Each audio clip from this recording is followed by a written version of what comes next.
going to be talking about Planet of the Apes. Let's go down the list one by one of ape movies. That's, I think, is our go-to way of summarizing this, because they're all unique and they all have their pros and cons. Starting with the original, which is the goat of ape films. Not my favorite, but the greatest one.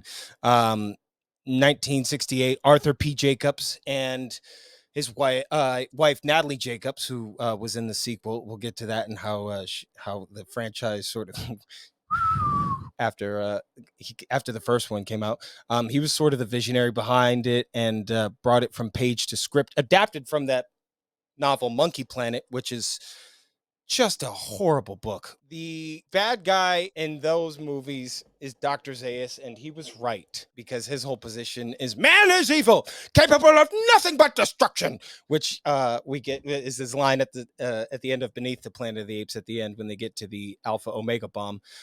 What I do with no pleasure. The monologue Cornelius gives when Dr. Zaius is chained up, and he goes, Cornelius, reach into my pocket, read from the sacred scroll, 11th pasture. And he's going, beware the beast man, for yea, he will murder his brother to possess his brother's land.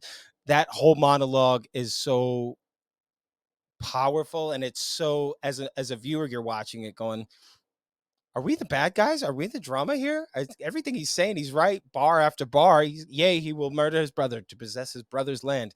Yeah, that's some shit we would do. But the apes really didn't have it any better. And they're sort of separated into three classes. The orangutans, which are as Zero would describe them in Escape from the Planet of the Apes, a bunch of pseudo-scientific beasts. They're sort of the guardians of the ape prophecy and heritage. They're the lawyers, the judge, jury, executioner. They're sort of the ones who write everything into existence, and they're the mayors, the bureaucrats. And you have the chimpanzees, which are the pacifists, the intellectuals, the bloggers, the YouTube commentators. And you have the gorillas, who are a bunch of the brutes, the soldiers. Although in real life, and what the new Planet of the Apes series does well, is portray the chimpanzees as the ones who would be the ruthless soldiers, the ones who would rip your face off. I mean, the one good thing in the Tim Burton one is at the end of the movie, he crash lands, and the conclusion is he sees Abraham Lincoln. Beneath the Planet of the Apes, by far the worst sequel of any movie of all time. Dr. Zaius is trying to safeguard the secret that, yes, ape evolved from man. Man once ruled the planet. Man fell, and now apes took that over. They're trying to safeguard that, and they send Taylor out on his way. The second one picks up with a rescue team going to save Taylor. Throughout the first movie, Taylor's going. He goes, clearly you evolved from humans. And Zaius is like, yeah, well, then what happened to the humans? He goes, I don't know. You died off in a plague, yeah. Virus or something. And then it's not until he sees the Statue of Liberty and he realizes it was Earth the entire time. That's when he realizes, oh, it was nuclear war. We blew ourselves up. When the bomb goes off, Cornelius, this is where we lead into my favorite Planet of the Apes movie, Escape from the Planet of the Apes. That's a great one. Cornelius and Zira, along with Dr. Milo, who we never met in the previous two films, get Taylor's ship. The villain in 3 is Dr. Otto Hesslein. Again, British accent, so you know he's a bad guy. The big fear in that one is we can't kill the apes, because I guess that'll be inhuman, but we could render them incapable of ever making another human being again. That one is when they're really laying it on thick with the xenophobia, because he goes, It began with the plague that fell upon dogs. There were dog bonfires. Yes. Escape ends. The whole thing there is we find out the Planet of the Apes started because a plague killed all the dogs and cats, and then man was without pet, so they took on apes, and apes were smarter than dogs and cats, and so they were able to be used for simple household tricks.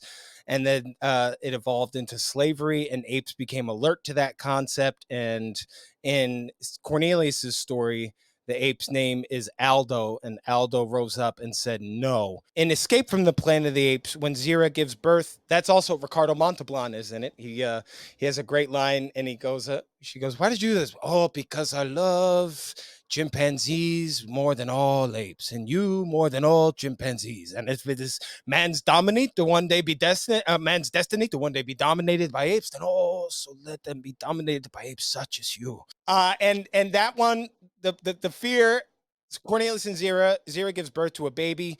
Zira swaps her baby with that chimpanzee's baby. So her baby, if the government comes and tracks her down, will live. And that eventually does happen. And at the end of that one, that's probably the saddest ending of all the ape movies. Zira gets shot by Dr. Hessline, throws her baby into the water. Cornelius gets shot by the government after shooting Dr. Hessline, and her baby survives. And that's my I get goosebumps just talking about it. I think it's even darker than the first ending when Ricardo Montalban goes up to him and goes, "Intelligent creature, but then so were your mother and father." And the ape is holding the bars and just goes, "Mama, mama, mama." And is that baby Caesar? That's Caesar from the fourth one in Conquest of the Planet of the Apes, where now the future that Cornelius described basically happens. 2001 rolls around and we get the plot of that one. I think it's just called Planet of the Apes.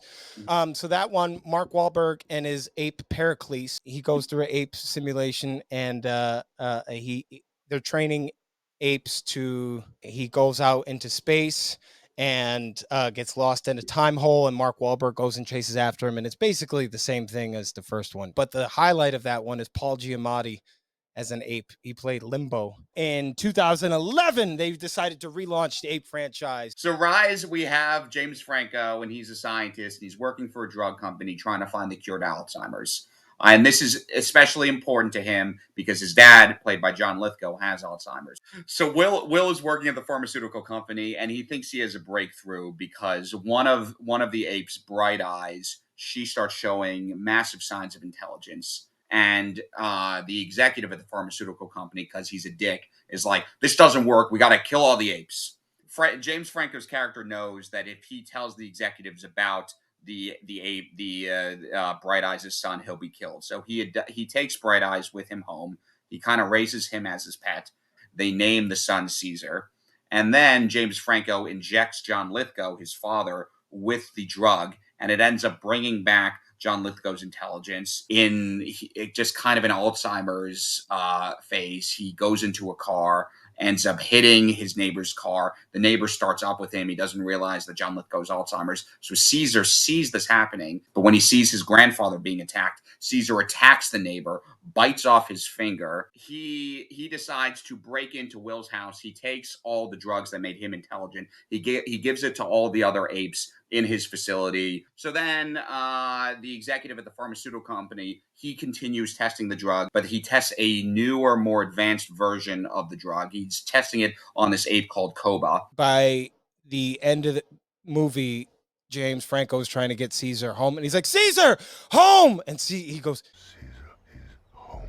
In 2, all these one-note human characters, they want to get their society powered by this dam. They end up finding the dam, but the dam is surrounded by Caesar and his population of super intelligent apes. And the humans are like, "What the fuck?" And some of the humans, like the Jason Clarke character, Malcolm, are like, "Hey, this is cool. Let's hang out with these apes." And then some of the humans are racist, and they're like, "Fuck these guys. We're superior to them."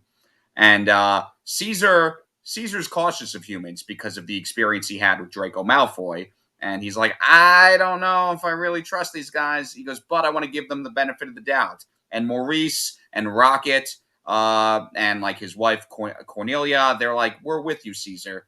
But there's one guy who's not with Caesar, and that's Koba. Koba remembers how he was treated before. Koba does not trust the humans, so even though Caesar and Malcolm start working together, Koba's like, "You can't trust humans." Koba ends up shooting Caesar in the darkness.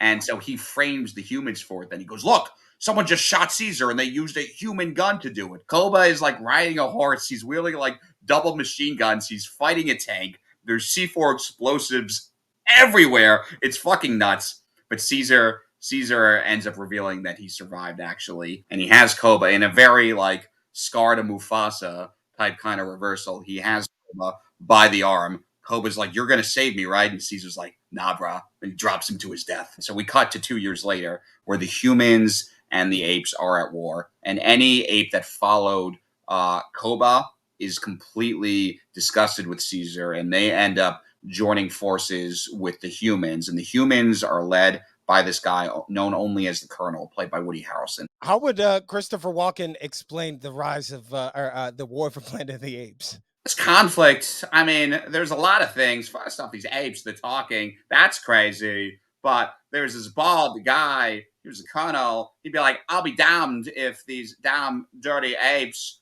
be allowed to run the world. So what he does is, even though Caesar offered him peace and tranquility, he says, fuck you, Caesar. I'm going to break into your home. I'm going to kill your wife like Natalie Wood. I'm going to kill your son. I'm going to kill both of them. I'm going to have to deal with it. That's what I do because I'm a crazy, bald motherfucker. My name is the Colonel. And Caesar, he's heartbroken. He wants to move on, but he can't. He's overcome by rage, by hatred. And Maurice is like, Caesar, you're acting like Koba. And Caesar's like, I'm not Koba. You're Koba. And Maurice is like, no, you're Koba. Caesar's like, maybe I am Koba, but still, this Colonel's got to die. Kamape to the bait. Keep it going. this Colonel's got to die. We got to kill him. And so Caesar is like, it's me. It's a solo mission. I'm going to kill the Colonel. That's what I'm going to do. Rocket's like, I'm going with you because it's going to be a long, long time till touchdown brings me around to find I'm not the man you were at home. Oh, no. I'm your loyal Rocket Man. And Maurice comes too because Maurice is like, hi, I'm a space cowboy orangutan. Some people call me Maurice. And they also bring a gorilla, and the gorilla was a red shirt. The gorilla died. No one really cared about the gorilla dying because they find this girl. She's Not mute. like Harambe. No, I miss him. I miss Harambe so much. Side note, that shouldn't have happened. It was crazy. We miss him. We're here for you, big guy. Hands up, please. Toast to Harambe. One of the greatest creatures that ever graced this earth. We're here without you, Harambe, but you're still on our lonely mind. Anyway, Gorilla dies, but they found this girl. She can't speak. She's a mute. They call her Nova for reasons I don't know. She's named after a car. It's crazy. But they also find this character, Bad Ape, who's the best character in this whole damn series. The Colonel took himself out. Yeah, that's like an interesting, like Caesar, like Caesar like breaks into his home and he's gonna shoot the Colonel, and he sees the Colonel's infected, and The he Colonel almost can't speak. yeah, he almost feels bad for him because he's like, he knows the Colonel is a lower life form now. And Caesar has this plan to take out the humans and get the apes to escape. But the Colonel's right-hand man finds Caesar, shoots him with a crossbow. And that one ends with them all going to a safe haven, and Caesar dies. Overall, Planet of the Apes adds that level to the culture too, because you know it was an era where sci-fi wasn't necessarily mainstream. Planet of the Apes sort of let audiences know how to suspend disbelief in order to enjoy sci-fi. 50 years later, people are still lining up to go see these movies. Tune in next week on an all-new episode of